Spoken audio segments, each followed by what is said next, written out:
We're now with the hero of today's Game 2, Natalie Nenne. Natalie, thanks for joining me. Thanks for having me. So Game 2, well, Game 1, let's just start there. The offense struggled all day, it felt like. What was the challenge that the Bats were facing? I think letting first strikes go by was tough for us. The umpire had a wide zone, so once we got deep in the count, it was harder to come back from that. Okay. And then Game 2, I mean, there's been a couple games this year where earlier this week you were most of the offense for the team.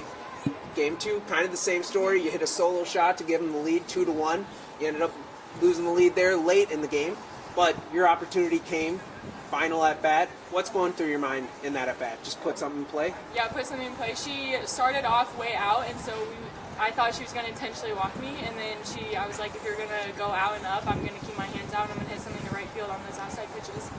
That's what it was for. So, earlier, before you had your opportunity, there was a lot of confusion. Bronwyn's play, where she popped it straight in the air. Yeah. Was she thinking it was track and foul, or what was happening?